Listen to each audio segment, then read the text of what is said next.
So eto mga idol, inaasahang 3 days event ng Cyclush Bomo na pinangungunahan ng Japanese promoter na si Koki Kameda ng Kameda Promotions ay inilatag na ang pangunahing event sa boxing.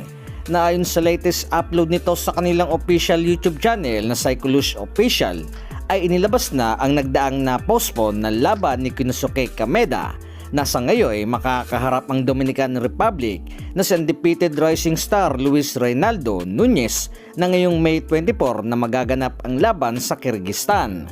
So matatandaan na na-postpone ang laban ni Kameda nitong April 18 sa Kyrgyzstan nang dahil sa kaguluhan sa Middle East.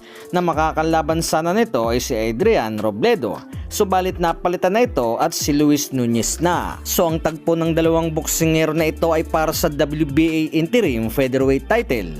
So mabigat din ang laban na ito para sa Japanese fighter na hindi pa natatalo sa laban. Nakasalukuyang may ring record sa 23 wins, no loss at 15 bayak KOs. Narito na rin mga idol ay masusubok si Kameda kung saan kung sasabay nga ito sa pagiging agresibo ni Nunez sa bakbakan ay tatalunin lamang ito.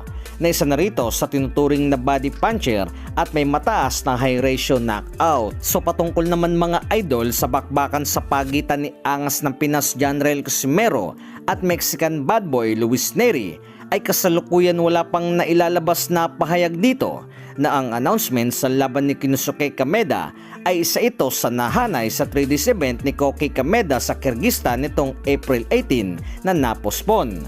Kung kaya't posibleng sumunod na ang announcement sa labang Casimero kontra Neri na ayon na rin ito kay Cuadro alias It's My Boy ay ngayong week na ito ay malalaman ang full announcement ng kanilang bakbakan. So ayon na rin mga idol sa latest na pahayag na ito ni Kuyang Joseph sa kanyang live sa official YouTube channel nito ay nabanggit ang ilang consequence kung sasablay umano si Janrel Casimero at Luis Neri na makuha ang timbang sa 122 super bantamweight sa kanilang weight limit.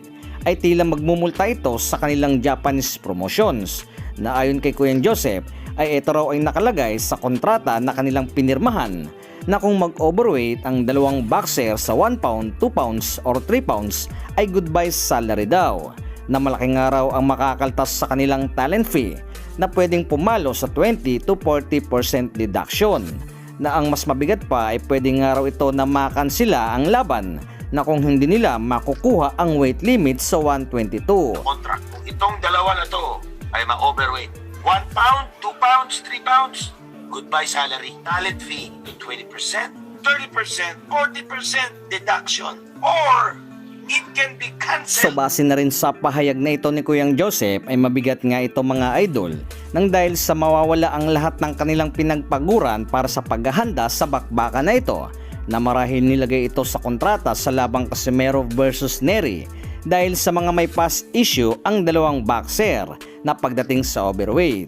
Kung kaya't magsisilbing babala ito na para seryosohin ang pagbabawas ng timbang para sa weight limit sa kanilang sagupaan.